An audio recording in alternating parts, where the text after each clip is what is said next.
Hi, I'm Kat from the Wild Alaskan Company recipe team, and today we are making fish almondine with the help of a microwave. We're going to be doing all of the cooking of the fish in the microwave. It's a cooking technique that actually works and it's actually good. Even with this premium cut of Pacific halibut, we're going to allay your fears by showing you how easy it is. Why on earth would someone want to microwave fish? Well, for one thing, I think it's just good to know how to do it, whether you're a really curious home cook just for your own information, or maybe you want to pick up another skill. It's kind of funny to call microwaving fish a skill, but there is an art to it. I'll say it's a slightly faster way to cook fish. Fish generally cooks pretty quickly, no matter the cooking method you're using. So there's not going to be a drastic reduction in cooking time. I will say that. But you do save time in not needing to preheat an oven, for instance, instead of doing something on the stove top and getting the whole house smoky, which I don't mind. This is just all contained in a microwave. So there are potentially some benefits to it. I think microwaving fish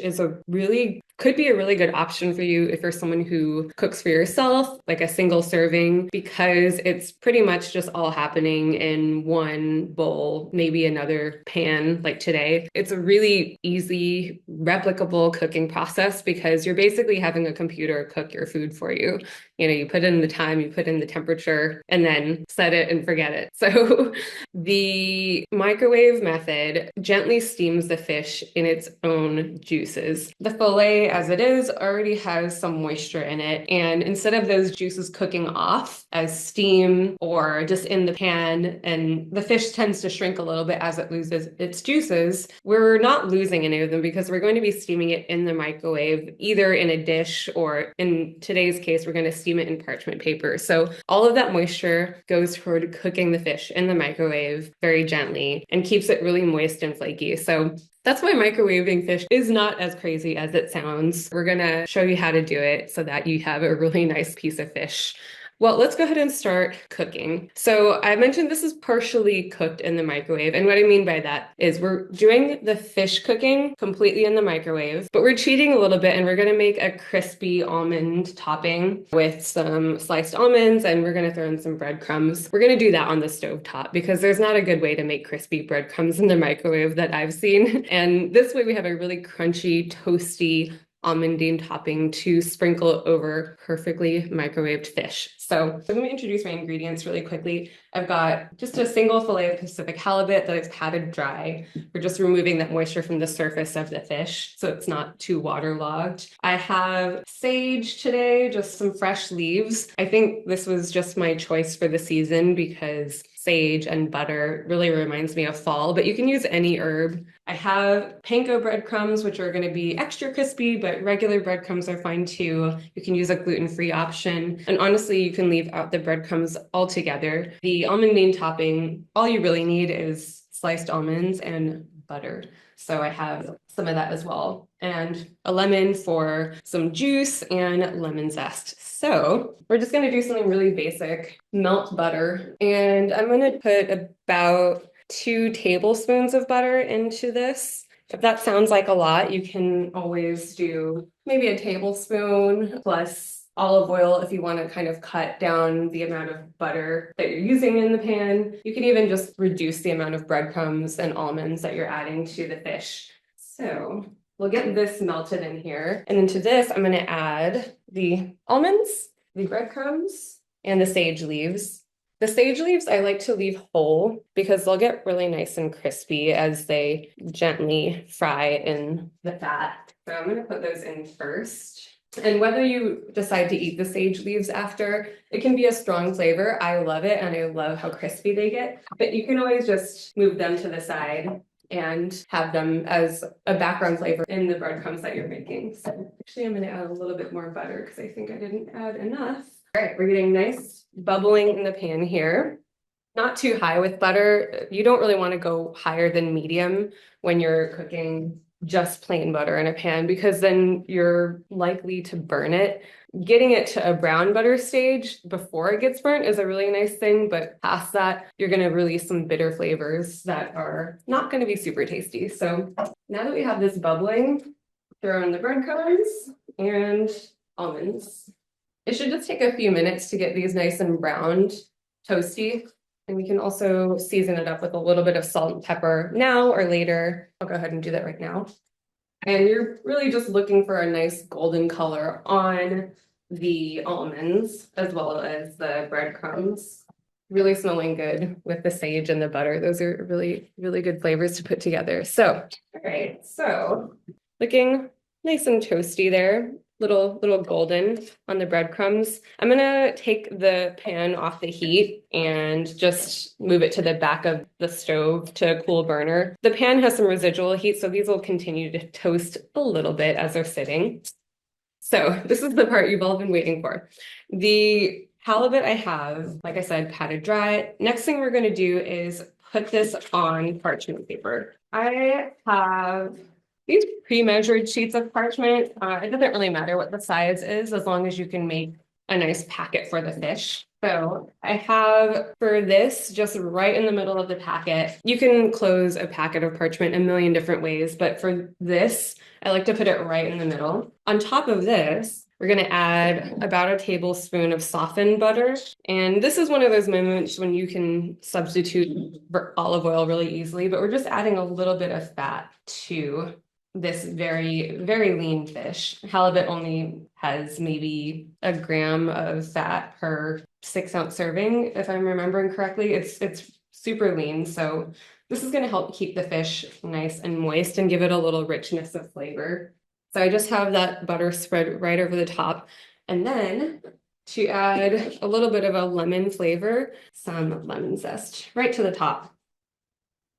Maybe a quarter of this lemon should be good. It should smell really nice and you have a little lemon confetti right on top there. So do you want to add maybe a couple more leaves of sage right to the top? And how I like to fold this so that it's really easy to check. Meet them in the middle. And you kind of want to roll it down or fold it down. And then tuck in the edges. So this is the furthest thing possible from a hermetically sealed packet, but it's closed enough that any excess steam can vent out, but closed enough that some steam stays inside there. So, but we're gonna put this in the microwave for 1 minute at half power. Let me just make sure my power level's set. Yep, I have my power level set to 5, and we're just gonna hit start now. So we're doing this at half power so that the fish cooks really gently and gradually, and you have some wiggle room with the timing. If you, for some reason, have a very old microwave that doesn't have adjustable power, what you'd want to do is just run it for 30 seconds, check at 30-second increments rather than a minute increment, but a minute should be good to get this fish sort of halfway cooked. So there's the first beep. And what I'm going to do now is open this up so that I can add some of this breadcrumb almondine topping.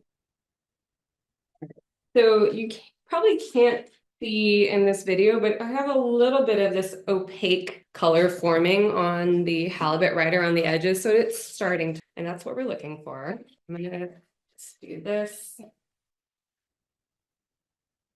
Kind of press that on top of the fish. And then we're going to close this back up, just like we did at the beginning. Roll it down the middle, tuck the edges under. And we're going to do a minute at half power again.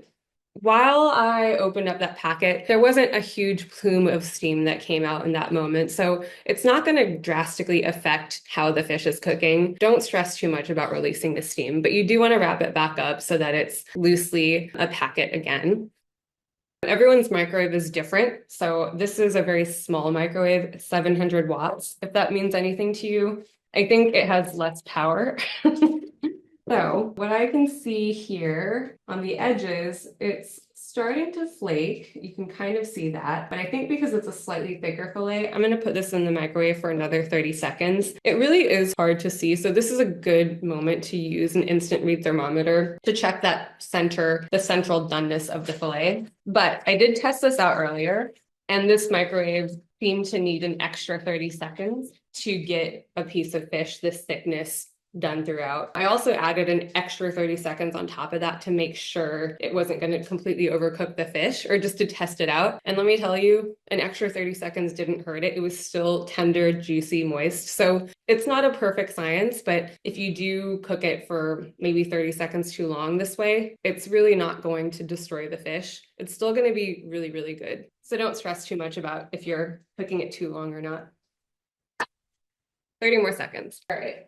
This is the moment of truth. Microwaved fish almondine. Smells really, really fragrant. When you're cooking it this way, it's good to let it sit in the parchment paper just for maybe 2 or 3 minutes unopened. I think I was a little premature in opening that. Maybe it was in there for a minute and a half, but that's okay. That just ensures that all the juices sort of stay locked into the fish. And if there's any slightly underdone parts, those can continue to have a little bit of carryover cooking where they'll cook through by the time you're moving this to a plate. So let's move it to a serving plate. I decided to put some frisee, a very fancy sounding lettuce, onto the dish because it felt very French, like fish almondine. And let me transfer it this way. So the fish is nice and hot throughout. And let me just bust into this here. These sage leaves are going to be a little tough to eat, so those are the ones I had put on the fillet earlier. I'll just set those aside. To prove to you how flaky this is, it flakes apart so easily. If I just press down on this with my fork right now, the whole fillet is going to split like really, really easily. Super flaky, super moist and tender. There's still steam rising from it, so there's still moisture that's in the fish. I'm going to top it with the rest of the breadcrumbs here, make it look nice and pretty. And let's take a bite. Shockingly delicious. All the flavors work no matter how you're cooking it, but really microwaving the fish, it's really, really tender and juicy even. I've overcooked so many fillets of Pacific halibut by leaving it on the stovetop a little too long, leaving it on the grill a little bit too long. Cooking it this way, I think you'll have a lot more luck if that is something that you're struggling with as well, overcooking a fish like Pacific halibut. But truly delicious.